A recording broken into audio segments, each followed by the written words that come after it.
Şunlarda oldusa çalışmak lazımdır, biraz geniş oynamak. Eləcə qırmızılarda oldusa geniş oynamak lazımdır. Geniş top saxlayırıq. Burada əsas məsələ nədir? Top kontrolü, tez pas və açılmaq. Eyni yerdə qalmıyor. Ha, pas verdin ora, atır ortaya. Bura hamıya bir yer təyin olmuyor burada. Hərəkətli olmaq lazımdır. Dejani oynayırıq, top saxlayırıq. Eşitdiniz? Əsas məsələ topun bizdə qalmağıdır. Başa düşürsən? Yaxşı, mən də köməkli eləyəcəm sizə. Yaxşı. Başa düşdün Kuzey? Hava getdi yəni. Pas, dava. Yaxşı. Ha. Ha. Gəl. Ver, mənə. Oyna. Yaxşı. Pas, tələsmə.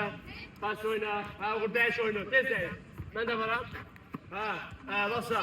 Yaxşı. Kuzey, tez oyna.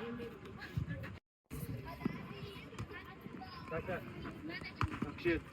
Ha. Gəl. Yaxşı.